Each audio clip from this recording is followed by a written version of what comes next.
U.S. Secretary of State Rex Tillerson said on Saturday the United States was directly communicating with North Korea on its nuclear and missile programs, but Pyongyang had shown no interest in dialogue, Reuters reports.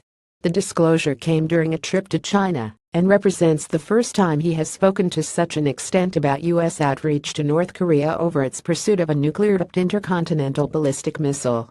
"We are probing, so stay tuned," Tillerson told a group of reporters in Beijing, adding, "We ask, would you like to talk? We have lines of communications to Pyongyang. We're not in a dark situation, a blackout." The Secretary of State added that communication was happening directly and cited 2 or 3 U.S. channels open to Pyongyang. "We can talk to them. We do talk to them," he said, without elaborating about which Americans were involved in those contacts, or how frequent or substantive they were. The goal of any initial dialogue would be simple: finding out directly from North Korea what it wants to discuss. "We haven't even gotten that far yet," he acknowledged. The State Department said later there were no signs Pyongyang was interested in talks.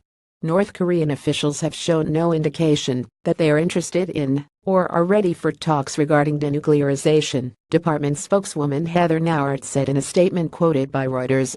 The comments come amid continuing tensions between Washington and Pyongyang, which increased after Pyongyang's latest tests of a ballistic missile and what it claimed was a hydrogen bomb.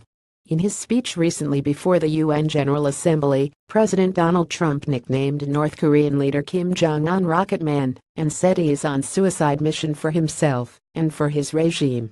"No nation on earth has an interest in seeing this band of criminals arming itself with nuclear weapons and missiles," Trump said. "It is time for North Korea to realize that denuclearization is its only acceptable future." In response, North Korea's foreign minister said Trump had made an irreversible mistake and threatened the entire U.S. mainland with missiles. Trump warned North Korea last week that a military option would be devastating for Pyongyang, but said the use of force was not Washington's first option to deal with the country's ballistic and nuclear weapons program. Tillerson has said in the past that the U.S. preferred a diplomatic resolution to the conflict with North Korea. In August, he criticized North Korea's firing of 3 ballistic missiles, but also stressed the United States will continue its peaceful pressure campaign on the isolated country.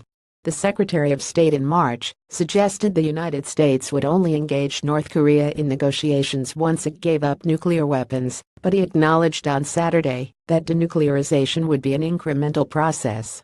"You'd be foolish to think you're going to sit down and say, okay, done. Nuclear weapons, gone. This is going to be a process of engagement with North Korea," he said. Tags North Korea, North Korea's Rex Tillerson.